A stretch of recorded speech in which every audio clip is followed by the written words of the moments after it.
जय श्री कृष्णा दोस्तों आज की इस वीडियो में जानेंगे कि शिवरात्रि क्यों मनाई जाती है। शिवरात्रि को मनाने के पीछे का कारण क्या है, शिवरात्रि की कथा क्या है, शिवरात्रि को कैसे मनाएं।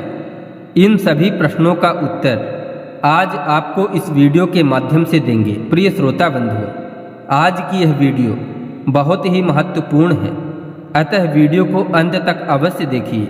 दोस्तों, शिवरात्रि से जुड़ी दो प्रमुख कथाएं प्रचलित हैं जो उत्तरी एवं दक्षिणी भारत में प्रचलित हैं। हम उन दोनों ही कथाओं को संक्षेप में बताने की कोशिश करेंगे।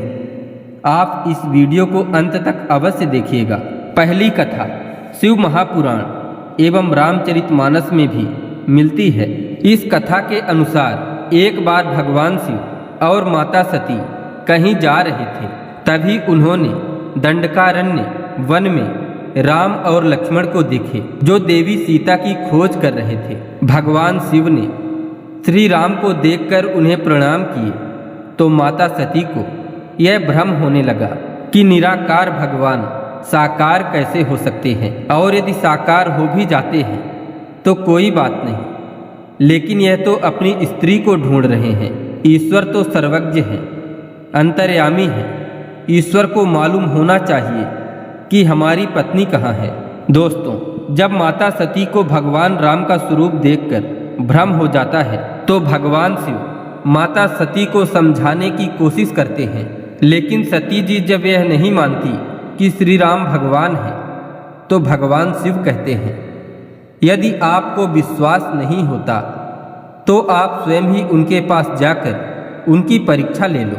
दोस्तों, जब भगवान शिव परीक्षा लेने की बात कहते हैं तो माता सती सीता का रूप धारण करके एक जगह पर बैठ जाती है, लेकिन जब भगवान श्री राम उन्हें देखते हैं तो वह तुरंत ही उन्हें पहचान लेते हैं और भगवान राम माता सती से कहते हैं कि हे माता, आप अकेली आई हैं, हमारे आराध्य भगवान शिव कहाँ हैं। श्री राम के मुख से ऐसे शब्द सुनकर माता सती और अधिक भ्रमित हो जाती है, और जब लौटकर वापस भगवान शिव के पास आती है तो वह बात को छुपाने के लिए भगवान शिव से झूठ बोल देती है कि मैंने राम की परीक्षा नहीं ली है। परंतु शिव जी तो अंतर्यामी थे, उन्हें यह बात पता चल जाती है कि सती सीता का रूप धारण करके भगवान राम की परीक्षा लेने गई थी। तो भगवान शिव सोचते हैं कि सती ने माता सीता का रूप धारण किया, इसीलिए अब सती के साथ पति पत्नी का रिश्ता नहीं हो सकता।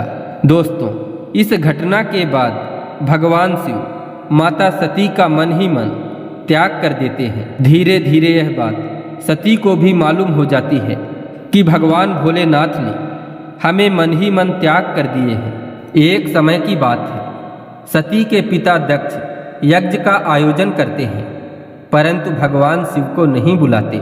सती जी अपने पिता के यहाँ जाने के लिए जिद करने लगती हैं। भगवान शिव उन्हें बहुत समझाने की कोशिश करते हैं कि बिना बुलाए कभी किसी के यहाँ नहीं जाना चाहिए, परंतु वह नहीं मानी। तब शंकर जी ने कहा, जाओ सती के साथ में अपने गण को भी साथ भेजे। सती जब अपने पिता के घर पहुंची तो उनकी बहनों ने उनके साथ ज़्यादा बातचीत नहीं की, केवल माँ ने ही उनका आदर सत्कार किया। इसके बाद सती वहाँ जाती है जहाँ पर यज्ञ हो रहा था, तो उन्होंने देखा कि सभी देवी देवताओं के लिए वहाँ पर आसन लगाया गया है, परंतु भगवान शिव का आसन नहीं लगाया गया है। दोस्तों, माता सती अपने पति का इस तरह से अनादर सहन नहीं कर पाई और क्रोधवश माता सती यज्ञ के हवन कुंड में कूद जाती है और अपने आप को भस्म कर लेती हैं। दोस्तों, इसके बाद कुछ समय बीत जाने के बाद भगवान राम स्वयं शिव के पास गए थे और उनसे जाकर कहे थे कि जब भी आपके पास विवाह का प्रस्ताव आएगा तो आप हाँ कर दीजिएगा। दोस्तों, बाद में माता सती ही पार्वती का रूप लेकर पिता हिमनरेश और माता मैना के घर में जन्म लेती हैं।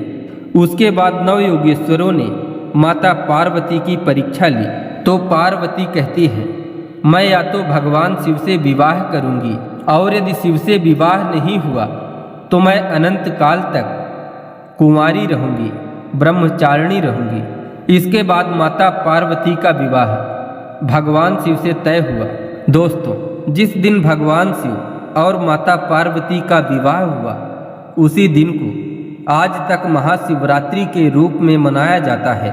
दोस्तों, एक और प्रचलित कथा है कि हर एक ब्रह्मांड में एक ब्रह्मा, एक विष्णु और एक शिव होते हैं, और ऐसा माना जाता है कि ब्रह्मांड अनंत है तो ब्रह्मा, विष्णु और शिव भी अनंत हैं।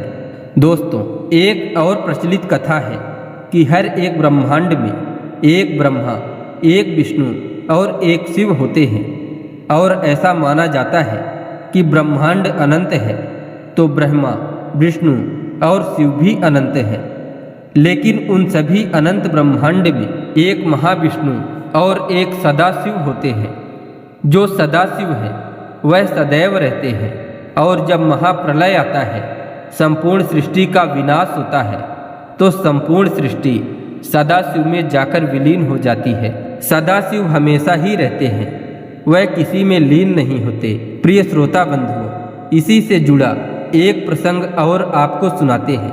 एक बार ब्रह्मा जी और विष्णु जी के बीच में इस बात को लेकर चर्चा होती है कि इस संपूर्ण ब्रह्मांड में सबसे बड़ा कौन है।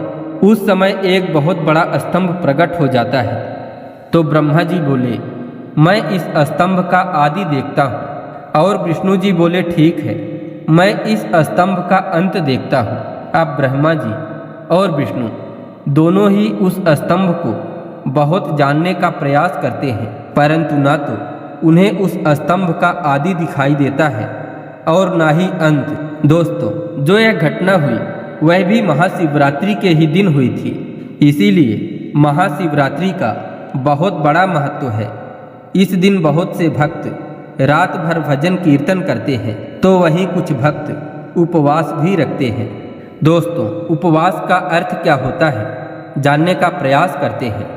उप का मतलब होता है निकट या समीप, और वास का मतलब होता है निवास करना, अर्थात भगवान के समीप रहना, भगवान के निकट रहना, यही उपवास होता है।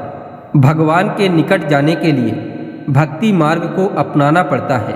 भक्ति मार्ग के द्वारा ही भगवान के निकट पहुंचा जा सकता है। दोस्तों, आशा करते हैं यह जानकारी आपको अच्छी लगी होगी। इसी तरह और भी ज्ञानवर्धक एवं पौराणिक कथा कहानियों को सुनने के लिए ज्ञान सारांश यूट्यूब चैनल को सब्सक्राइब कर लीजिए, एवं वीडियो को एक लाइक करके कमेंट में लिख दीजिए, हर हर महादेव, जय शिव शंभु।